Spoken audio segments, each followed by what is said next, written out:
Okay, next देखेंगे first one that is vapour pressure. अब यहाँ ध्यान दो, वेपर प्रेशर क्या होता है बेटा। जैसे सपोज करो I am having one container, ये मेरे पास एक कंटेनर है, इसके अंदर मैंने एक सॉल्वेंट डाला। जो सॉल्वेंट क्या है मेरा, वोलाटाइल है।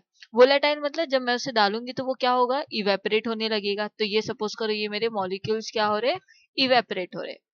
वहीं पे मैंने एक और कंटेनर लिया, मैंने उस कंटेनर के अंदर वोलाटाइल लिक्विड तो है ही है मेरे पास, दूसरा मैंने नॉन वोलाटाइल लिक्विड डाला। नॉन वोलाटाइल लिक्विड क्या होगा, इवेपोरेट नहीं होगा, ये पानी के अंदर डिसॉल्व होगा और जो वोलाटाइल है वो निकलता जाएगा। अब ये वोलाटाइल जो लिक्विड है वो क्या होगा, एक टाइम के बाद मैंने यहाँ पर इसको क्लोज कर दिया, तो ये मॉलिक्यूल इससे टकराएंगे, वापस से ये रिटर्न बैक आएंगे डिसॉल्व होने के लिए या वापस अपने मॉलिक्यूल्स पे आएंगे। तो ये क्या करेंगे, पहले से यहाँ पे जो नॉन वोलाटाइल है वो लोगों ने अब जगह ऑक्यूपाई कर ली है, अब इनको भी यहाँ आना है, इसके साथ मिक्स होना है। तो ये जो मॉलिक्यूल्स है वापस यहाँ आकर क्या लगाएंगे, प्रेशर लगाएंगे। तो ये जो प्रेशर लगाएंगे उस प्रेशर को हम क्या बोलेंगे बेटा, वेपर प्रेशर। क्या बोलोगे उसको, वेपर प्रेशर। ओके, अब यहाँ ध्यान दो, the pressure exert by the vapour. जो प्रेशर हमारा ये जो वेपर बना रहा है, और ये वेपर खुद कौन से फॉर्म में, लिक्विड फॉर्म में, क्योंकि हमने जो वोलेटाइल सॉल्वेंट यूज किया है वो लिक्विड है ना, और जो सल्यूट यूज किया है वो क्या है हमारा, नॉन वोलेटाइल है, वो भी लिक्विड है। तो जो लिक्विड, वेपर लिक्विड, लिक्विड के ऊपर जो प्रेशर बनाता है तुम उसे क्या बोलोगे, वेपर प्रेशर। ये उसकी हो गई डेफिनेशन। अब नेक्स्ट देखते हैं वेपर प्रेशर जो होता है, जिसमें हम लोग क्या लिखेंगे बेटा, वोलाटाइल जो सॉल्वेंट होता है उसको हम लोग pure vapour pressure of pure solvent लिखेंगे, और जो नॉन वोलाटाइल है उसको हम लोग लिखेंगे वेपर प्रेशर ऑफ सोल्यूशन, क्योंकि सल्यूट और सॉल्वेंट मिक्स होके बना है ना।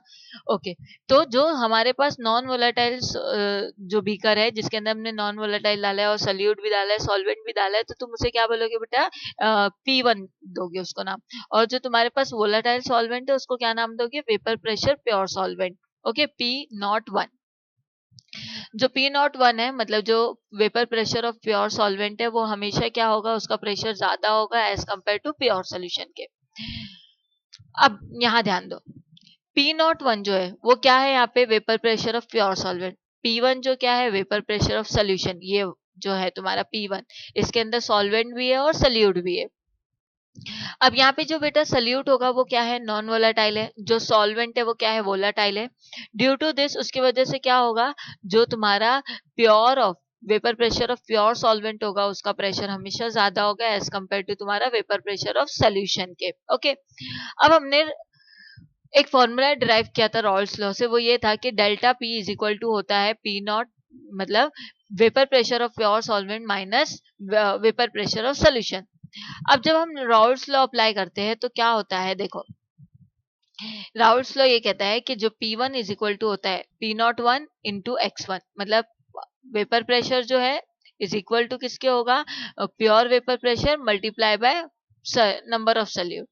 अब हमें ये पता है जो X है, X क्या होता है, X1 है, हमें अगर इसकी वैल्यू निकालनी है तो हम क्या कर सकते हैं, X1 plus X2 is equal to 1 होता है मोल फ्रैक्शन से। अब x1 के मुझे वैल्यू निकालना है तो क्या करूंगी, ये जो मेरा प्लस में x2 है वो यहाँ पर जाके क्या हो जाएगा, माइनस। तो x1 is equal to 1 minus x2। अब मेरे पास x2 की वैल्यू आ गई, मैं ये x2 की वैल्यू क्या करूंगी, इक्वेशन 1 में रख दूंगी। तो मेरे पास इक्वेशन 1 क्या है, P1 is equal to P01 into X1। तो X1 की जगह पे क्या लिखोगे, 1 माइनस X2। तो क्या हो जाएगा, इक्वेशन है P1 is equal to P01 तो एज इट इज, इसकी जगह पे क्या लिखे हमने, 1 माइनस X2। अब ये क्या होगा, ये जो P01 है वो इससे भी एक बार मल्टीप्लाई होगा, एक बार इससे भी मल्टीप्लाई होगा। तो P01 मल्टीप्लाई बाय 1 जा तो 1 ही वही आएगा जो उससे मल्टीप्लाई होगा। देन माइनस का माइनस, फिर P01 मल्टीप्लाई बाय x2, तो P01 मल्टीप्लाई बाय x2। अब उसके बाद यहाँ देखो, ये x वाला है, ये विदाउट x वाला है, ये PP वाला एक पास कर लेते, विदाउट x वाला एक पास कर लेते। तो हम क्या करेंगे, ये जो हमारे पास है, हम ये नेगेटिव में है ना, तो हम क्या करेंगे, इसको वो साइड भेज देंगे, पॉजिटिव में भेज देंगे। तो जब हम उसको वो साइड भेजेंगे तो क्या होगा, ये मेरे पास देखो, यहाँ ध्यान दो, तुम्हारे पास इक्वेशन क्या है, P1 इज इक्वल टू है तुम्हारे पास P01 माइनस P01 x2 है। ये माइनस में तो मैं इसको ये साइड भेज देती हूँ, ये साइड भेजूंगी तो क्या हो जाएगा, P01 x2 is equal to क्या हो जाएगा, तो पहले से P01 तो यहाँ पे है ही है, ये इधर पे प्लस में, तो इधर आके क्या हो जाएगा माइनस में P1, तो यही चीज लिखा हुआ है P01 माइनस P1, इसको ऐसे लिख सकते हैं, ठीक है। नेक्स्ट, अब हमें ये मालूम है रॉल्स लॉ से कि P01 माइनस P1 जो होता है वो डेल्टा P होता है, और P01 एज इट इज और X2 का X2 as it is. Okay, तो ये हमारा क्या हो गया है, एक फॉर्मूला निकल गया, जो फॉर्मूला क्या है यहाँ पे कि P01 minus P1 is equal to क्या होता है P01 इंटू X2, ये जो हमने फॉर्मूला निकाले। यहाँ पे ये जो delta P1 not minus P1 की जगह हम क्या लिख सकते हैं डेल्टा P, और जो डेल्टा P वो क्या होता है लोअरिंग ऑफ वेपर प्रेशर होता है। ओके, चल अब नेक्स्ट हम लोग आगे बढ़ते हैं। नेक्स्ट हम देखेंगे relative lowering vapour pressure.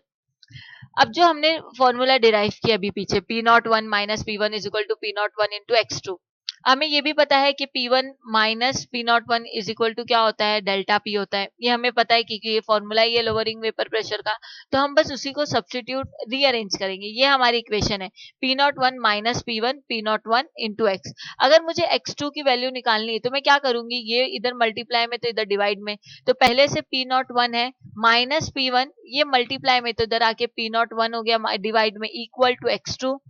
X2 क्या है बेटा, अभी तुम लोगों को ये याद रखना है कि कब 1 लिखेंगे हम लोग और कब 2 लिखेंगे। तो 1 जो होगा ना वो हमेशा बड़े को जाता है, बोलते हैं ना ये नंबर 1 है, तो जो सॉल्वेंट होता है उसकी क्वांटिटी ज्यादा होती है, तो उसको हम लोग ऑलवेज क्या लिखेंगे 1 लिखेंगे, और जो 2 रहेगा जो दूसरे नंबर पे आता है वो कम होता है, तो उसको हम लोग क्या लिखेंगे सल्यूट लिखेंगे। ये आपको याद रखना है, ठीक है। चल अभी नेक्स्ट बढ़ते हैं। ये हमारा इक्वेशन हो गया। यहाँ पे X2 क्या है mole fraction of solute. Solute क्यों दिया है, क्योंकि नंबर 2 पे है, इसकी क्वांटिटी कम होती है। अब ये हमें पता है कि P01 माइनस P1 क्या होता है डेल्टा P होता है, यहीं पे अभी हमने लिखा है डेल्टा P होता है, तो मैंने इस पूरी जगह पे मैंने क्या लिख दिया डेल्टा P लिख दी। P01 as it is equal to X2 as it is. अच्छा, एक और चीज हमने फॉर्मूला पढ़ा 11th में कि X2 का फॉर्मूला क्या होता है N2 अपॉन N प्लस 1 होता है, और अगर X1 का अगर हमको पता करना हो तो X1 कैसे निकालेंगे, उसी का N1 प्लस क्या अपॉन में N1 प्लस N2 हो जाता है, 1 सॉल्वेंट के लिए और 2 सल्यूट के लिए। अब देखो relationship between the molecular mass, जो हमने रिलेटिव लोअरिंग प्रेशर निकाला है बेटा, उसका रिलेशन मॉलिक्यूलर मास से कैसा है, तो बहुत सिंपल है। देखो जो फॉर्मूला निकाल के लाए delta P P01 is equal to X2, मैंने यहाँ लिख दी delta P P01 is equal to X2। मुझे ये पता है X2 क्या होता है N2 upon N1 plus N2, तो मैं क्या करूंगी इस X2 की जगह पूरी वैल्यू रख दूंगी N2 upon N1 plus N2 रख दी। अब उसके बाद मैं बोलूंगी कि जो मेरे पास N2 है ना, जो N2 सॉल्वेंट है वो बहुत डाइल्यूट है, इसीलिए वो डिनोमिनेटर में रिजेक्टेड मतलब एकदम निगलेक्ट हो जाएगा। तो जब N2 चला गया तो बचा कौन N1, तो यहाँ पे देखो delta P upon P01 is equal to क्या है N2 अपॉन क्या हो जाएगा, ये तो N1 N2 तो चला गया तो N1 बचा, ये N1 हो गया। उसके बाद अब मुझे क्या करना है, मुझे ये पता लगाना है ये जो N है इसका भी खुद का फॉर्मूला होता है। N का फॉर्मूला क्या होता है, N is nothing but number of moles, और नंबर ऑफ मोल्स क्या होता है, नंबर ऑफ मोल्स का फॉर्मूला 9 में पढ़ा है मास अपॉन मॉलिक्यूलर मास, यही होता है फॉर्मूला। तो अब देखो मास अपॉन मॉलिक्यूलर मास, तो मास को हम लोग W से डिनोट करते हैं और मॉलिक्यूलर मास को हम लोग M से डिनोट करते हैं। अगर मुझे N2 का निकालना है तो मैं क्या लिखूंगी N2 इज इक्वल टू क्या हो जाएगा, ये W2 हो जाएगा, ये M2 हो जाएगा। अगर मुझे N1 का निकालना होता बेटा तो क्या लिखती मैं, बोलो जल्दी, ये क्या हो जाता है W1 हो जाता है अपॉन ये क्या हो जाता है M2 हो जाता है, यही होता करेक्ट। ओके तो देखो यहाँ पे मैंने लिख दिया N2 के लिए निकालना है तो मुझे W2 अपॉन M2, अगर N1 के लिए निकालना है तो मैं क्या लिखूंगी W1 अपॉन M1। ओके अब मैं क्या करूंगी N1 और N2 की वैल्यू सब्स्टिट्यूट कर दूंगी, मुझे मिल गया। तो डेल्टा P तो as it is P01 as it is equal to N2 की जगह क्या लिखूं बोलो जल्दी W2 अपॉन M2, तो यहाँ मैंने लिख दिया W2 upon M2 the whole divided, क्योंकि यहाँ पे होल डिवाइडेड है उसके बाद N1 की वैल्यू, तो N1 की क्या है W1 अपॉन M1। अब यहाँ पे गड़बड़ नहीं करने का, देखो ये अपॉन के अपॉन में, फिर होल डिवाइडेड के अपॉन में, तो होल डिवाइडेड के अगर अपॉन के अपॉन में होता है तो ये कहाँ जाता है ऊपर चला जाता है, कहाँ जाता है ऊपर। तो पहले से यहाँ पे कौन प्रेजेंट है W2, एकदम ऊपर कौन है W2, तो ये जो है तुम्हारा M1 जो है वो कहाँ चला जाएगा ऊपर चला जाएगा। अभी मैंने M1 ऊपर लिख दी, अभी बस इतना याद रखो। W2 W1 क्या है, पहले से बेटा नीचे है, W1 पहले से नीचे। अब ये दोनों के साथ जो अपॉन के अपॉन में, ये अपॉन के अपॉन में, तो ये क्या हो जाएगा, नीचे आ जाएगा W1 के पास। तो देखो M2 W1 के पास आ गया और ये W2 एज इट इज ऊपर रहेगा। तो ये तुम्हारा फॉर्मूला हो गया in term of molecular mass. क्या हो गया formula, delta P is equal to क्या होता है, P01 is equal to W2 M1 upon W1 M2। Understood ना। नेक्स्ट, अब again which is the most important for your board examination, boiling point elevation. Boiling point elevation में क्या होता है, देखो सबसे पहले तो बॉइलिंग पॉइंट क्या होता है वो तुम्हें पता होना चाहिए। बॉइलिंग पॉइंट वो पॉइंट होता है जहां पे तुम्हारा वाटर क्या होता है, इवेपोरेट होने लगता है, वेपर फॉर्म बनाने लगता है। उस पॉइंट को तुम बोलते हो क्या हो गया, ये बॉइलिंग पॉइंट हो गया। द टेम्परेचर एट विच, देखो डेफिनेशन में दिया, वो टेम्परेचर जहां पे वेपर क्या हो, इक्वल हो अप्लाइड प्रेशर के। जो वेपर का जो प्रेशर लग रहा है, वेपर जो अपने पानी पे प्रेशर लगा रहा है, वो प्रेशर और वाटर का प्रेशर क्या होना चाहिए, इक्वल होना चाहिए। तो तुम उस पॉइंट को क्या बोलोगे, ये क्या है, बॉइलिंग पॉइंट है। ये तुमको 4 मार्क्स या 3 मार्क्स में आता है क्वेश्चन, या तो पूरा डेरिवेशन आएगा सॉल्व करने के लिए, पूरा ये तुमको डिराइव करके देना है।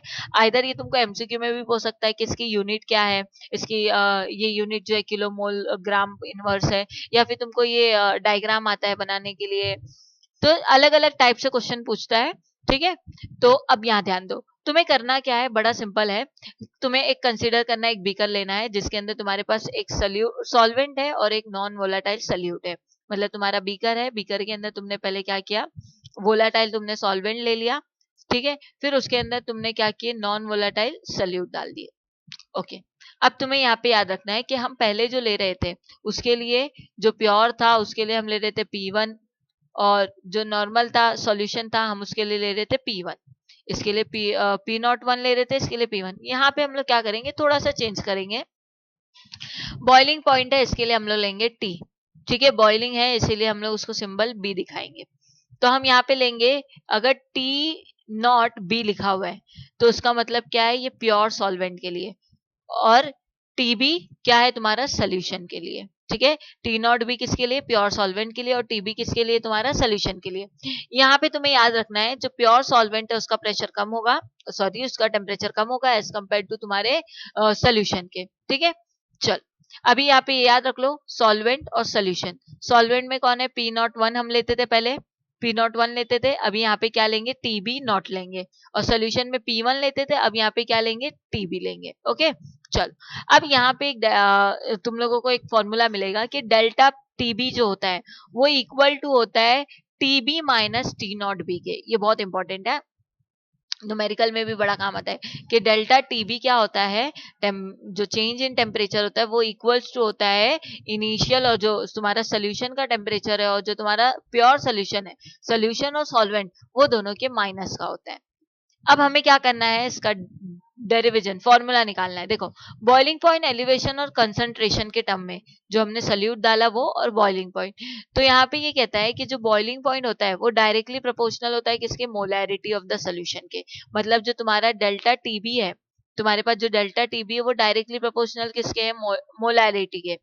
अब तुम्हें ये पता है डायरेक्टली प्रोपोर्शनल, अगर हमें प्रोपोर्शनलिटी साइन हटानी, इक्वल्स टू लगाना है, तो मुझे क्या पढ़ना पड़ेगा, एक कांस्टेंट लगाना पड़ेगा। मैं यहाँ पे K कांस्टेंट लगा दूंगी, M एज इट इज लिख दूंगी, और TB भी एज इट इज।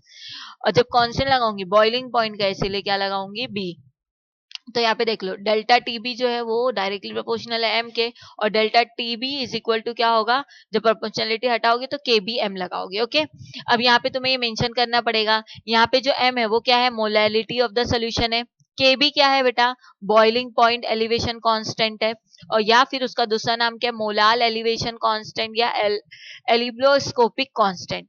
ये सारे उसके नाम है, तुम्हें नाम याद करने हैं, क्योंकि अलग अलग नाम से तुमको क्वेश्चन पेपर में पूछता है, तो फिर तुम्हें ये अलग अलग नाम नहीं याद रहेंगे तो फिर पेपर में दिक्कत होगी। ओके, अब चल, अब हम यहाँ पे कंसीडर कर लेते हैं जो हमारे पास फॉर्मूला है, TB इज इक्वल टू क्या होता है, KBM। तो हम मान लेते हैं कि जो मेरा M है वो 1 है, कितना है, 1। तो मेरा फॉर्मूला क्या हो जाएगा, जब M 1 हो गया तो कुछ बचा ही नहीं, KB is equal to TB, तो TB is equal to KB, वही हुआ। अब मुझे क्या करना है, मैं बोलती हूँ मुझे ये जो KB है मुझे उसकी यूनिट ड्राइव करना है, इसको मेजर में कैसे करूँ। तो KB की यूनिट निकालने के लिए मैं क्या करूंगी बेटा, सबसे सिंपल है, मेरे पास फॉर्मूला क्या है, delta TB is equal to क्या है मेरा, KB और मल्टीप्लाई बाय M है। तो मुझे KB निकालना है, तो M को मैं यहाँ भेज दूं, तो यहाँ भेज दूंगी तो क्या बन जाएगा, TB अपॉन M हो जाएगा, विच इज इक्वल टू क्या हो जाएगा तुम्हारा, KB। अब मुझे केबी की यूनिट यही है, डेल्टा टीबी अपॉन एम हुआ। जो टेम्परेचर है उसको हम लोग केल्विन में मेजर करते हैं, के हो गया। और फिर नेक्स्ट क्या है तुम्हारा, एम है, एम मोलैलिटी होता है। मोलैलिटी क्या होता है, मोल्स इंटू ग्राम होता है। तो ये तुम्हारी यूनिट हो गई। अगर इसको साथ में लिखना है तो ये जो नीचे उसको ऊपर ले जाओ, के तुम्हारा ये हो गया, फिर उसके बाद मोल केजी इनवर्स। तो ये तुम्हारी क्या हो गई, यूनिट हो गई। अब उसके बाद ये तुम्हें ग्राफ दिया हुआ है। ग्राफ बहुत सिंपल है, देखो तुम्हें क्या करना है, दो एक्सेस बनाना है इस ग्राफ के अंदर। एक साइड तुम्हें टेम्परेचर दिखाना है और एक साइड तुम्हें वेपर प्रेशर दिखाना है।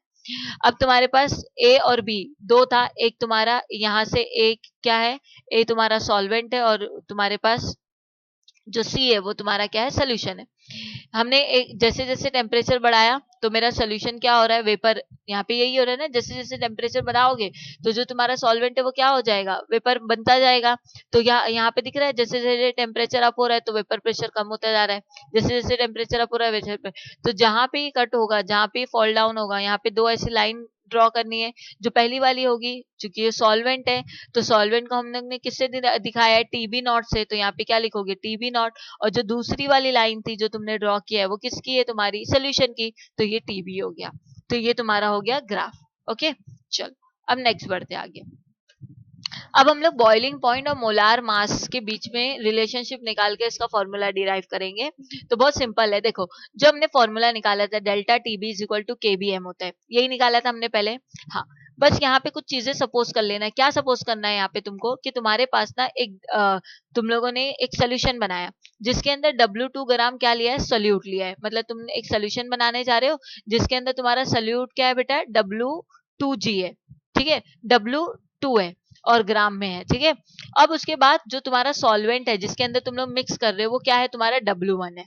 मतलब सल्यूट क्या है, W2, सॉल्वेंट क्या है, W1 है। ओके, उसके बाद और क्या कंसीडर करना है, सिंपल है। अगर ये सॉल्वेंट है और ये सल्यूट है तो मुझे इसका मोल्स निकालना है। अगर मुझे मोल निकालना है तो मैं कैसे निकालूंगी, तो देखो the moles of solute in W1। अगर मुझे W1 का मोल्स निकालना है तो कैसे निकालूंगी, W2 अपॉन क्या होगा, M2।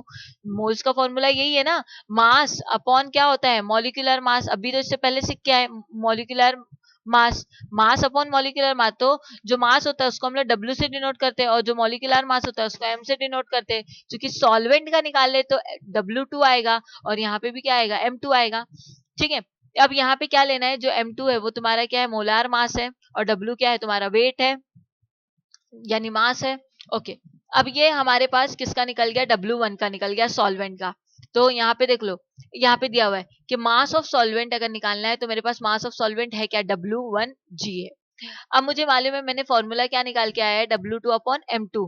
अगर मेरे पास जो मास है, मॉलिक्यूलर मास है, वो यहाँ पे किस में, ग्राम में, और अगर मुझे उसको किलोग्राम में कन्वर्ट करना है तो मैं क्या करूंगी, वेट को 1000 से डिवाइड कर दूंगी। तो मेरे पास W1 as it is, W1 gram में है, डिवाइडेड बाय 1000 ग्राम केजी।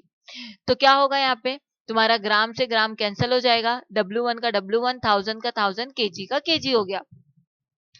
अब मैं क्या करूंगी, मोलैलिटी के लिए अब मैं फॉर्मूला निकालूंगी। मोलैलिटी के लिए क्या करूंगी, मोलैलिटी मेरा M से डिनोट होता है। फॉर्मूला क्या है, moles of solute upon mass of solvent in KG, जो तुम्हारा केजी में निकला। तो मोल्स ऑफ सोल्यूट क्या आया मेरे पास, वो लिखूंगी मैं। तो मोल्स ऑफ सोल्यूट क्या था, W2 अपॉन M2, यही था मेरे पास मोल ऑफ सोल्यूट, यहाँ पे ये है। उसके बाद मैंने जो मास ऑफ सॉल्वेंट निकाला, क्या निकाला है मैंने, W1 अपॉन 1000 केजी, तो मैंने वो लिख दिया। तो देखो थोड़ा सा ये होगा, W2 अपॉन क्या है मेरा, M2 है, द होल डिवाइडेड बाय क्या है मेरा, W1 अपॉन 1000, यही है ना। ओके, 1000 और ये केजी में क्या होगा, मैंने सिंपल बताया, ये अपॉन के अपॉन में तो नीचे आ जाएगा। पहले से W2 तो है ही है, नीचे कौन है, W1 है, उसके साथ कौन आ जाएगा बेटा, M2 आ जाएगा। ये अपॉन के अपॉन में तो ये कहाँ चला जाएगा, ऊपर। जब ऊपर जाएगा तो इधर क्या लिखोगे, 1000। यही हुआ, यही बनेगा। देखो उसने भी वही लिखा है, 1000 W2 M2 M1, और ये मोल्स केजी इनवर्स, यही फॉर्मूला निकल के आया। ओके, अब यहाँ पे मेरे पास क्या है, ये मेरे पास किसका आया आंसर, M का आया। अब मेरे पास ये फुल फॉर्मूला है तो मैं क्या करूंगी, इसमें पुट करूंगी, delta TB is equal to Kb. मेरे पास M क्या है, 1000 W2 upon M2 W1। Hence हमको अगर मुझे सपोज करो मोलैलिटी निकालना है, M2 निकालना है, तो मैं क्या करूंगी, M2 निकाल लूंगी। बाकी सबको ये यहाँ पे क्या है, मल्टीप्लाई में तो इधर आके डिवाइड हो जाएगा। तो ये तुम्हारा डायरेक्ट फॉर्मूला क्या बनेगा, M2 इज इक्वल टू क्या हो जाएगा तुम्हारा 1000 kb W2 upon delta T B W1। तो ये तुम्हारा फॉर्मूला हो गया जो तुम्हारे न्यूमेरिकल्स के लिए बड़ा काम आने वाला है। ओके, अब नेक्स्ट आगे बढ़ते हैं। सेम है जैसा बॉइलिंग पॉइंट है ना बेटा, बस उस एकदम सेम फ्रीजिंग पॉइंट भी है, कुछ भी डिफरेंस नहीं, बस एक सिंबल का डिफरेंस है बेटा। तो गलती नहीं करने का, इसका भी डेरिवेशन अगर आया पेपर में बॉइलिंग पॉइंट या तो मेल्टिंग फ्रीजिंग पॉइंट, ये दो में से कोई एक आता है, इधर डेरिवेशन आता है या तो न्यूमेरिकल आता है। तो अगर तुमने कोई भी एक डेरिवेशन या फ्रीजिंग पॉइंट का तुमने अच्छा कर लिया या बॉइलिंग पॉइंट का, दोनों में से कोई भी अच्छा कर लिया, तुम्हारे को दोनों आ जाएगा। यहाँ पे भी देखो बहुत सिंपल है, उसने क्या बोला है कि यहाँ पे भी वही दो बीकर लेना है। एक तुम्हारे पास क्या रहेगा, प्योर सॉल्वेंट रहेगा जिसको डेल्टा टी नॉट एफ से दिखाओगे, और जो तुम्हारा सोल्यूशन रहेगा वो नॉन वोलेटाइल रहेगा। ओके, और जिस उसको किससे डिनोट करोगे, टीएफ से डिनोट करोगे।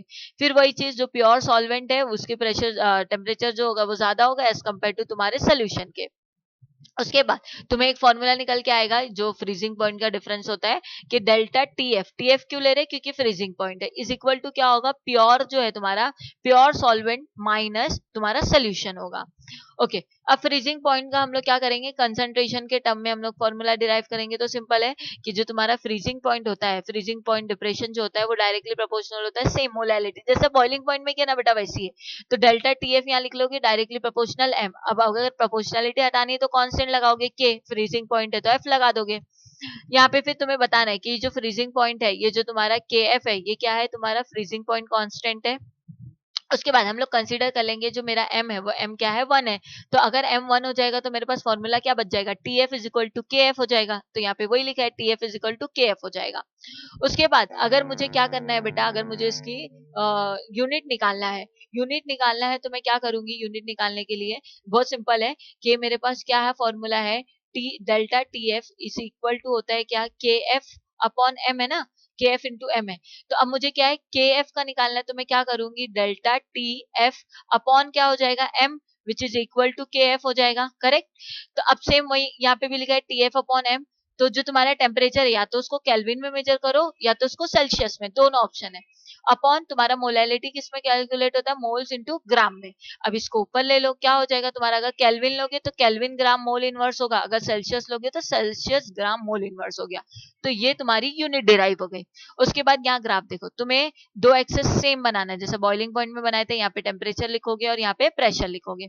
तुम्हारे पास एक क्या है, तुम्हारे पास सॉल्वेंट, एक तुम्हारा सोल्यूशन है। तो एक तुम्हारा सॉल्वेंट ये हो गया पहला वाला लिक्विड सॉल्वेंट ए से डी, और दूसरा क्या है तुम्हारा सोल्यूशन है। ठीक है, जैसे जैसे देखो यहाँ पे दिखा रहा है कि जैसे जैसे तुम लोग टेम्परेचर कम करोगे तो वो क्या होगा, प्रेशर भी अपना सडन फॉल दिखाएगा। तो यहाँ पे तुम्हारा ये टेम्परेचर कम हो रहा है, जहाँ पे कम हो रहा है यहाँ पे ये एक पॉइंट बन रहा है, यहाँ पे एक पॉइंट। तो जो सॉल्वेंट है उसके लिए तुम लोगों ने डेल्टा टी जीरो लिया था, और जो सोल्यूशन है उसके लिए टी एफ लिया था। तो ये तुम्हारा डायग्राम हो गया। नाउ नेक्स्ट सेम जैसा बॉइलिंग पॉइंट में तुम लोगों ने मोलैलिटी के साथ तुम लोगों ने फॉर्मूला निकाला था, यहाँ पे भी तुम्हें निकालना रहेगा कि तुम लोगों का फॉर्मूला क्या है, delta F is equal to K F M है ना। अब मोलैलिटी के टर्म में क्या था, सेम वही मोलैलिटी को हम लोग वही चेंज करेंगे कि एम इज इक्वल टू क्या आया था हमारा उसके अंदर 1000 W2 अपॉन M2 W1, यही फॉर्मूला आया था। अब हम ये जो m है, क्योंकि ये वापस से नहीं करने गए, एक बार हो चुका ना बॉइलिंग पॉइंट में हमने कि ये कैसे m निकाले हम लोगों ने, तो यही वैल्यू मैं क्या करूंगी, डायरेक्ट m में पुट कर दूंगी। तो मेरे पास delta F as it is, K F as it is, m की जगह मैं क्या लिखूंगी, 1000 W2 अपॉन M2 W1। अगर मुझे m की वैल्यू M2 की वैल्यू निकालना है तो मैं क्या करूंगी, M2 को यहीं रखूंगी, बाकी सब यहाँ पे। तो हमारे पास 1000 W2 के एफ हो जाएगा, अपॉन में क्या हो जाएगा, डेल्टा एफ W1। तो ये तुम्हारा हो गया दूसरा फॉर्मूला मोलैलिटी के टर्म में। ये सारे फॉर्मूले तुम्हें याद रखने हैं। क्यों याद रखने हैं, उसका मेन रीजन क्या है बेटा, न्यूमेरिकल में तुम्हें काम आएंगे। ओके, चलो अब नेक्स्ट बढ़ते हैं, that is called osmotic pressure. बहुत सिंपल है ऑस्मोटिक प्रेशर, तुम लोग बहुत बार पढ़े हो, बायो में भी पढ़े हो इसमें, कि लोअर कंसंट्रेशन से अगर हायर कंसंट्रेशन की तरफ मॉलिक्यूल मूव होता है तो तुम उसे क्या बोलते हो, ऑस्मोसिस। करेक्ट, यही पढ़े है ना। तो देखो डायग्राम में भी देख लो तुम लोगों को, एक तुम्हारा बीकर है, ठीक है। ये उसके बीच में एक क्या है, मेम्ब्रेन है, जिसको हम लोग बोलते हैं सेमी परमेबल। ये पोरस होता है, इसके अंदर होल होते हैं। ये क्या करता है बेटा, सेमी परमेबल मतलब कुछ मॉलिक्यूल्स को ये अलाउ करता है जाने के लिए, कुछ मॉलिक्यूल को नहीं अलाउ करता है। जैसे कि एग्जांपल, तुम्हारे घर में बेटा डोर है, दरवाजा है, तो तुम दरवाजा कुछ ही लोगों के लिए खोलते हैं। ऐसा तो है नहीं तुम दरवाजा खोलोगे चोर भी अंदर आ जाए, तुम्हारे मेहमान भी अंदर आ जाए, तुम्हारे घर वाले भी अंदर आ जाए, ऐसा नहीं है ना, सबके लिए दरवाजा नहीं खोलते ना बेटा। कुछ सिलेक्टिव लोग होते हैं जिनके लिए तुम क्या करते हो बेटा, दरवाजा खोलते हो, वो लोग अंदर आते हैं, और जिनको तुम्हें नहीं लेना रहता तुम उनको दरवाजा बंद कर देते हो। तो सेम बेटा सेमी परमेबल भी यहाँ पे वही करता है। इनके पास क्या होती है, इनके पास ये पोरस होता है, इसके अंदर होल होते हैं बहुत बारीक बारीक। ये क्या करता है बेटा, ये कुछ सब्सटेंस को या कुछ मॉलिक्यूल्स को अलाउ करता है पास होने के लिए, कुछ को नहीं अलाउ करता है। ठीक है। तो यहाँ पे भी हमको यही देखना है कि यहाँ पे देखो, लोअर कंसंट्रेशन से हायर कंसंट्रेशन की तरफ मॉलिक्यूल्स रोटेट होते हैं। तो जैसे जहाँ पे लोअर कंसंट्रेशन है वहां पे क्या होगा, कंसंट्रेशन बढ़ता चला जाएगा। तो ये ऑस्मोसिस है। जैसे यहाँ पे तुम्हारी जो टेक्स्ट बुक में डायग्राम दिया हुआ कुछ इस तरीके से दिया हुआ है, एक साइड में तुम्हारा सॉल्वेंट है, एक साइड में तुम्हारा सोल्यूशन है। तो जो सॉल्वेंट है वो लोअर कंसंट्रेशन है, लोअर कंसंट्रेशन से वो किधर जाएगा, हायर कंसंट्रेशन में जाएगा, through the semi permeable membrane. यहाँ पे भी वही दिया है, जो सोल्यूशन है बेटा वो लोअर कंसंट्रेशन है, तो ये मूव होगा टुवर्ड्स दी हायर कंसंट्रेशन। अच्छा, ये जो रिएक्शन होता है बेटा वो स्पॉन्टेनियस होता है। स्पॉन्टेनियस मतलब खुद से होता है, तुम नहीं जाते बोलते नहीं भाई तू पास हो इसमें से, ऐसा कर वैसा कर, नहीं, वो खुद ब खुद मूव होते हैं। ठीक है। तो जो स्पॉन्टेनियस ये जो रिएक्शन होता है, जो नेक्स्ट स्पॉन्टेनियस फ्लो होता है, मतलब जो इनका फ्लो होता है वो स्पॉन्टेनियस होता है, अपनी मर्जी से होता है। सॉल्वेंट जो मॉलिक्यूल्स होते हैं वो कहाँ ट्रांसफर होते हैं, सोल्यूशन के अंदर जाते हैं, फिर वो डाइल्यूट सोल्यूशन से मोर कंसंट्रेशन। देखो बहुत सिंपल है, यहाँ पे अगर तुम्हारे पास कंसंट्रेशन कम है, अगर कोई भी मॉलिक्यूल का बेटा कंसंट्रेशन कम है तो हम उसे बोलेंगे डाइल्यूट सोल्यूशन है, करेक्ट। और इधर पे कंसंट्रेशन अब ज्यादा है, तो अब ज्यादा कंसंट्रेशन में ये जो थोड़े बहुत मॉलिक्यूल थे वो भी चले गए, तो अब इसका कंसंट्रेशन और बढ़ गया ना। तो यहाँ पे वही चीज दी हुई है कि जब सॉल्वेंट क्या होंगे, सोल्यूशन की तरफ मूव करेंगे, तो ये जो डाइल्यूट है वो किस में कन्वर्ट होता जाएगा, मोर कंसंट्रेशन सोल्यूशन में कन्वर्ट होगा। और कैसे ये ट्रांसफर होंगे, with the semi permeable membrane, that is called osmosis. Okay.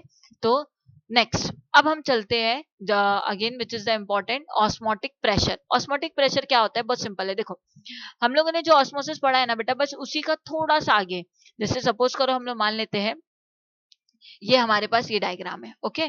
इसके अंदर मेरे पास एक में क्या है बेटा, प्योर सॉल्वेंट है, एक में मेरा सोल्यूशन है, और मैंने सेमी परमेबल मेम्ब्रेन, अब यहाँ से जो लोअर कंसंट्रेशन से हायर कंसंट्रेशन की तरफ मूव हो गया, करेक्ट। अब मैं क्या बोल रही हूँ बेटा, ये जो मूव हुए मॉलिक्यूल है ये क्या होंगे, ऊपर की तरफ भी जाएंगे, हर डायरेक्शन में ये अपने आप को फोर्स लगाएंगे। मैं जो चाहती हूँ ये जो मॉलिक्यूल्स ऊपर जा रहे हैं, मैं उसको with the help of pressure, मैं उसको प्रेशर अप्लाई करती हूँ।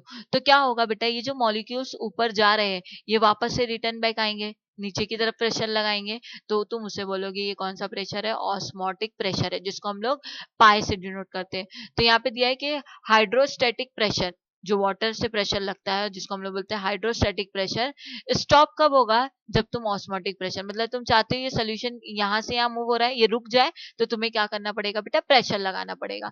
और उसे हम लोग किससे डिनोट करेंगे, पाई से डिनोट करते हैं। हाइड्रोलिक जो हाइड्रोस्टैटिक प्रेशर होता है वो किसके इक्वल होता है, एच रो जी। एच रो जी क्या है, यहाँ पे एच जो है बेटा वो हाइट है, मतलब कितने हाइट से तुमने प्रेशर लगाया, रो क्या है, डेंसिटी, मतलब कितना भारी भरकम सोल्यूशन था, और जो जी है वो क्या है तुम्हारा, एक्सेलरेशन ड्यू टू ग्रेविटी है। तुम्हारी टेक्स्ट बुक में ऐसा डायग्राम दिया, एक बीकर लिया उसके अंदर पानी है, और एक तुम क्या करोगे, यहाँ पे सेमी परमेबल मेम्ब्रेन है, शुगर सोल्यूशन ऐसा उल्टा करके डिप किया है, अब तुम यहाँ से प्रेशर लगा रहे हो, तो जो ये प्रेशर लगा रहे हो तुम उसको बोलोगे हाइड्रोस्टैटिक प्रेशर। ये प्रेशर जब लगाओगे तो कितने हाइट से, देखो एच जी लिखा है ना, जितने हाइट से ये प्रेशर लगाओगे, और ग्रेविटी भी प्रेशर लगाती है नो डाउट, तो ये ग्रेविटी का प्रेशर तो जी से उसको डिनोट करेंगे। ओके। तो एक फॉर्मूला यहाँ पे भी तुमको मिल गया। अब नेक्स्ट चलते हैं बेटा type of solution, again which is the most important. तीन टाइप के सोल्यूशन है, आइसोटोनिक, हाइपरटोनिक, हाइपोटोनिक। क्या होता है देखो, आइसो का मतलब होता है बेटा सेम। अभी देखो यहाँ पे डायग्राम में भी दिख रहा है तुम्हें, आइसोटोनिक का बी वाला डायग्राम है। आइसोटोनिक में क्या होता है, जो तुम्हारे पास मॉलिक्यूल होते हैं, जितना मॉलिक्यूल के अंदर बेटा ऑस्मोटिक प्रेशर होगा उतना ही बाहर भी होता है, सराउंडिंग में भी होता है, तो तुम उसे क्या बोलोगे, इक्वल प्रेशर है। और जब प्रेशर इक्वल रहेगा तो तुम उसे आइसोटोनिक बोलोगे। जैसे देखो यहाँ पे दिया हुआ है टू और मोर solution having the same osmotic pressure, दो या दो से ज्यादा कोई भी सोल्यूशन है, ये एक सोल्यूशन, दो ये दो सोल्यूशन, ये दोनों सोल्यूशन का जो प्रेशर है वो इक्वल होगा तो तुम उसे आइसोटोनिक में लेके जाओगे। दूसरा क्या है, that is called hypo. Hypo का मतलब क्या होता है, ज्यादा। देखो, if the solution having the unequal osmotic pressure, more concentrated solution with the higher osmotic pressure, यहाँ पे क्या दिया हुआ है कि यहाँ पे ऑस्मोटिक प्रेशर अलग अलग होगा, किसी एक का ज्यादा होगा तो किसी एक का कम हो सकता है। तो यहाँ पे दिया हुआ है कि कंसंट्रेशन ज्यादा है और प्रेशर भी क्या है उसका ज्यादा है, तो ऐसे सोल्यूशन को तुम लोग क्या बोलोगे, हाइपरटोनिक बोलोगे। ओके, नेक्स्ट क्या है, that is called hypotonic. Hypotonic में क्या है, तुम्हारा जो तुम्हारा सोल्यूशन होगा वो क्या होगा, लोअर ऑस्मोटिक प्रेशर कंसीडर करेगा। तो देखो बहुत सिंपल है, जिसमें वेपर प्रेशर दोनों में सेम होगा बेटा उसे आइसो बोलोगे, जिसके अंदर प्रेशर कम होगा, लोअर होगा, तुम उसको बोलोगे हाइपोटोनिक, और जिसके अंदर प्रेशर क्या होगा बेटा, ज्यादा होगा, तुम उसको बोलोगे हाइपरटोनिक। अब यहाँ पे तीन डायग्राम तुम्हारे बेसिक एग्जांपल के लिए, cucumber is a best example. Isotonic में देखो, जितना पानी सेल के अंदर है उतना ही पानी, मतलब जितना प्रेशर ये सेल के मॉलिक्यूल्स लगा रहे हैं उतना ही ये बीकर के भी है, तो सेम प्रेशर लग रहा है, तो ये आइसोटोनिक हुआ। हाइपरटोनिक में क्या है, ज्यादा प्रेशर, वाटर का प्रेशर क्या है इस कुकुम्बर पे बेटा, ज्यादा है, दिख के आ रहा है ना, इसका प्रेशर ज्यादा है, तो ये क्या हो जाएगा तुम्हारा, हाइपरटोनिक हो जाएगा। और हाइपो में क्या होगा, हाइपो का मतलब क्या है, जो सराउंडिंग का वाटर है वो कम हो जाएगा, मतलब सराउंडिंग में जो प्रेशर लगेगा वाटर का वो कम रहेगा, तो तुम उसे किस केस में लेके जाओगे, हाइपोटोनिक में। अब नेक्स्ट चलते बेटा, ऑन बिहाफ ऑफ प्रेशर और कंसंट्रेशन के उससे हम लोग फॉर्मूला डिराइव करेंगे, again which is important for your numerical. Numerical में आ सकता है, एमसीक्यू में आ सकता है, या फिर तुम्हें डिराइव करने आएगा। तो ऑस्मोटिक प्रेशर किसके साथ, कंसंट्रेशन के साथ। तो बहुत सिंपल है, तुम्हारा फॉर्मूला क्या है, जो तुम्हारा फॉर्मूला होता है ऑस्मोटिक प्रेशर जो होता है, तो हम उसको बोलते हैं pi. Pi is equal to होता है N2 R2 upon R T upon V. यहाँ पे ये सब वैल्यूज क्या है, एन क्या है, आर क्या है, टी क्या है, वी क्या है। तो देखो, वी जो होता है बेटा वो वॉल्यूम ऑफ सोल्यूशन होता है, और हमेशा याद रखना वॉल्यूम ऑफ सोल्यूशन को डेंसिटी क्यूब में, डीएम क्यूब में हम लोग मेजर करते हैं। एन जो है क्या है, नंबर ऑफ मोल्स है, जो क्या है, नॉन वोलेटाइल सोल्यूट है। आर जो है गैस कांस्टेंट होता है, उसकी वैल्यू कितनी होती है, 0.0826 इंटू डीएम क्यूब एटमॉस्फेरिक, ये तो हमको पता ही है। देन उसके बाद जो पाई है, पाई इज नथिंग बट क्या है, ऑस्मोटिक प्रेशर, जिसको हम लोग प्रेशर को एटमॉस्फेरिक में मेजर करते हैं। उसके बाद हम यहाँ पे लेंगे कि जो मेरा एन अपॉन वी है, मैं उसको क्या ले सकती हूँ, एम भी ले सकती हूँ, क्यों, क्योंकि मोलैलिटी का फॉर्मूला है। तो मैं क्या करूंगी बेटा, एन अपॉन वी की जगह मैं क्या लिख दूंगी, एम। तो देखो मेरा फॉर्मूला क्या हो जाएगा, pi is equal to M into R. Next चलेंगे, नेक्स्ट फॉर्मूला, ये दो फॉर्मूला मार्क करके रख लो। Molar mass of the solute for the osmotic pressure, osmotic pressure के साथ मोलार मास का क्या रिलेशनशिप है देख लो। सेम वही formula, osmotic pressure is equal to क्या होता है, N2RT अपॉन V होता है। यहाँ पे तुमको थोड़ा सा डिफरेंस है, जो तुम्हारा मास ऑफ सल्यूट होता है, उस जो हम लोग V से डिनोट करते हैं उसको लीटर में मेजर करेंगे, ठीक है। जो तुम्हारा W2 होगा वो तुम्हारा सल्यूट का मास होगा, मोलार मास को हम लोग M2 लेंगे, एंड देन हमारे पास फॉर्मूला क्या हो जाएगा, N2 का फॉर्मूला हो जाएगा W2 अपॉन M1, क्योंकि N का मतलब ही क्या होता है, नंबर ऑफ मोल्स, और नंबर ऑफ मोल्स को किस में मेजर करते हैं, जो हमारे पास मास होता है डिवाइडेड बाय मॉलिक्यूलर मास। तो यहाँ पे मेरे पास चूंकि N2 है तो मैं W2 लिखूंगी, M2 लिखूंगी। अगर मेरे पास ये N1 होता तो क्या लिखती मैं, W1 लिखती और M1 लिखती, तो पहले ही हम लोग ने देख ली। ओके, तो यहाँ पे तुमको दिया हुआ है कि N2 की वैल्यू की जगह हम लोग क्या लिख सकते हैं, मतलब N2 की जगह हम लोग क्या लिख सकते हैं, W2 अपॉन M1 लिख सकते हैं। तो मैंने बस वही किया है, N की जगह क्या लिखा है मैंने, W2, ये अपॉन में है तो ये इसके अपॉन में आ जाएगा M2, RT का RT, V का V एज इट इज। अगर मुझे किसी ने बोला मुझे M2 की वैल्यू निकालना है तो मैं क्या करूंगी, इस M2 को यहाँ भेज दूं और ये पाई को यहाँ पे भेज दूं, तो M2 यहाँ आ गया, पाई नीचे आ गया। तो अगेन एक और फॉर्मूला हमारे पास डिराइव हो गया। नाउ नेक्स्ट अगेन छोटी सी थेरी है, एक मार्क्स का क्वेश्चन आता है, रिवर्स ऑस्मोसिस। रिवर्स ऑस्मोसिस क्या होता है, बहुत सिंपल है। जो हमने ऑस्मोसिस पढ़ा है ना बेटा, ऑस्मोसिस क्या पढ़े थे हमने, जो भी तुम्हारा सोल्यूशन होगा वो कैसा होगा, लोअर कंसंट्रेशन से हायर कंसंट्रेशन की तरफ जाएगा, करेक्ट, यही पढ़ा था हम लोगों ने। ये मेरे पास फ्रेश वाटर है जिसका कंसंट्रेशन कम था, वो किसकी तरफ गया, सॉल्ट की तरफ गया जिसका कंसंट्रेशन ज्यादा था। अब ये ऑस्मोसिस हो रहा है, मुझे इस ऑस्मोसिस को क्या करना है, उल्टा करवा देना है, रिवर्स करवा देना है। तो मैं नॉर्मली क्या करूंगी रिवर्स करवाने के लिए बेटा, मैं यहाँ से ये साइड से इसका फ्लो है ना, तो मैं फ्लो क्या कर दूंगी, अपोजिट कर दूंगी। और अपोजिट फ्लो करने के लिए मुझे क्या करना पड़ेगा, मुझे सिंपली क्या करना पड़ेगा, यहाँ से प्रेशर लगाना पड़ेगा। जैसे मैं प्रेशर लगाऊंगी तो क्या होगा, ये फ्लो जो इस डायरेक्शन में जा रहा था वो क्या होगा, उसके अपोजिट डायरेक्शन में जाएगा। तो तुम उसे क्या बोलोगे, रिवर्स ऑस्मोसिस बोलोगे। रिवर्स ऑस्मोसिस में क्या होगा, सिंपल, जो ऑस्मोसिस हो रहा है जिस डायरेक्शन में लोअर कंसंट्रेशन से हायर कंसंट्रेशन की तरफ, किसकी हेल्प से हो रहा था, सेमी परमिएबल मेम्ब्रेन की हेल्प से हो रहा था। अब मैं चाहती हूँ कि ये क्या हो जाए, रिवर्स हो जाए, वापस से जहां से वो आ रहा था वापस वहीं चला जाए। तो मैं यहाँ से क्या करूंगी, प्रेशर अप्लाई करूंगी। जब प्रेशर अप्लाई करूंगी तो क्या होगा, मेरा ये हायर कंसंट्रेशन की तरफ, हायर कंसंट्रेशन से लोअर कंसंट्रेशन की तरफ जाएगा। और जैसे ये जो मेरा रिएक्शन है वो उल्टा हुआ, तो मैं उसे क्या बोलूंगी बेटा, ये कौन सा रिएक्शन है, रिवर्स ऑस्मोसिस है। देन उसके बाद हम लोगों को एक और इंपॉर्टेंट कंसेप्ट पढ़ा है, that is called colligative property, जिसमें इलेक्ट्रोलाइट्स पढ़ाया है। अब क्वेश्चन उठता है, व्हाट इज इलेक्ट्रोलाइट। तो बेटा इलेक्ट्रोलाइट वो होता है, ऐसे नॉर्मल भाषा में इसको ऐसे याद रखते हैं, जो जितना ज्यादा डिसॉल्व होगा, मतलब जो जितना ज्यादा टूटता है वो उतना स्ट्रॉन्ग इलेक्ट्रोलाइट होता है। जो जितना कम टूटेगा वो उतना कम इलेक्ट्रोलाइट होता है। मतलब अगर सपोज करो तुम्हारे पास NaCl है, NaCl को तुमने पानी में डाल दिया। अब NaCl अगर ब्रेक होता है, पूरा कंप्लीटली ब्रेक हो गया, तो ये क्या है, इलेक्ट्रोलाइट है। ज्यादा ब्रेक हुआ तो स्ट्रॉन्ग इलेक्ट्रोलाइट है, कम ब्रेक हुआ तो वीक इलेक्ट्रोलाइट है। अब उसके बिहाफ पे तुम लोगों ने कॉलिगेटिव प्रॉपर्टी में 4 प्रॉपर्टी देखा, vapour pressure of lowering, elevation in boiling point, freezing point and osmotic pressure, ये चारों देखे थे हमने कॉलिगेटिव प्रॉपर्टी में। अब हमें ये चेक करना है कि इनमें से कौन ज्यादा मतलब कौन से सोल्यूशन इलेक्ट्रोलाइट है और कौन से इलेक्ट्रोलाइट नहीं थे। तो हम लोग पहला देखेंगे for the electrolyte solution. Electrolyte में जितने भी तुम्हारे नॉन वोलेटाइल सोल्यूट थे सब इलेक्ट्रोलाइट थे। अब हम लोगों ने वेपर प्रेशर जब हमने कैलकुलेट किया था तो क्या फॉर्मूला आया था, delta P is equal to P01 into X2। उसके बाद और सॉल्व किया था तो क्या मिला था मुझे, P01 W2 M1 upon M W1 M2। अब मुझे क्या करना है, नॉन इलेक्ट्रोलाइट्स के लिए जाऊंगी तो मैं यहाँ पे क्या लिखूंगी, बस कुछ नहीं करना है, सेम फॉर्मूला लगाना है, बस यहाँ पे आई यूज करना है तुम्हें, हॉफमैन जिसको हम बोलते हैं। सेम बॉइलिंग पॉइंट के लिए भी वही फॉर्मूला है, TB delta TB is equal to KBM. यहाँ पे भी वही लिखोगे, delta TB is equal to i KBM. ये तुम्हारा नॉन वोलेटाइल सॉल्यूट के लिए ना, तो तुम यहाँ पे क्या करोगे, वोलेटाइल इसके लिए लिखोगे, सॉल्वेंट के लिए लिखोगे, तो बस तुम्हें क्या लगा देना है बेटा, इसमें आई लगा देना है तुम्हें। ठीक है, यहाँ पे सेम वही फॉर्मूला आई लगा दिए, सेम वही फॉर्मूला आई लगा दिए, यहाँ पे सॉरी यहाँ पे नहीं लगा है, यही फॉर्मूला। फिर ऑस्मोटिक प्रेशर में 3 फॉर्मूला निकाले थे हम लोग ने, सिग्मा इज इक्वल टू क्या होता है, CRT, फिर फिर तुम्हारा MRT N2 अपॉन VRT। फिर इसमें अगर हॉफमैन में कन्वर्ट करना है तो आई लगा दो। तो ये तुम्हारा इलेक्ट्रोलाइट्स वाला हो गया। अब नेक्स्ट चलते हैं हॉफमैन। मैंने बताया ना आई लगाना क्यों है, क्योंकि हॉफमैन रिएक्शन के लिए। अब तुम्हें रिलेशनशिप निकालना है हॉफमैन फैक्टर और degree of dissociation. Hoffman factor तो समझ आ गया। डिग्री ऑफ डिसोल्यूशन मतलब क्या होता है, डिग्री ऑफ डिसोल्यूशन मतलब कोई भी सोल्यूशन अगर तुम डालते हो वो कितना ब्रेक हो रहा है, उसको हम बोलते हैं डिग्री ऑफ डिसोल्यूशन। ओके, अब देखो यहाँ पे तुम्हें कंसीडर करना है, तुम्हारे पास एक इलेक्ट्रोलाइट है जो क्या है तुम्हारे पास XY AX BY।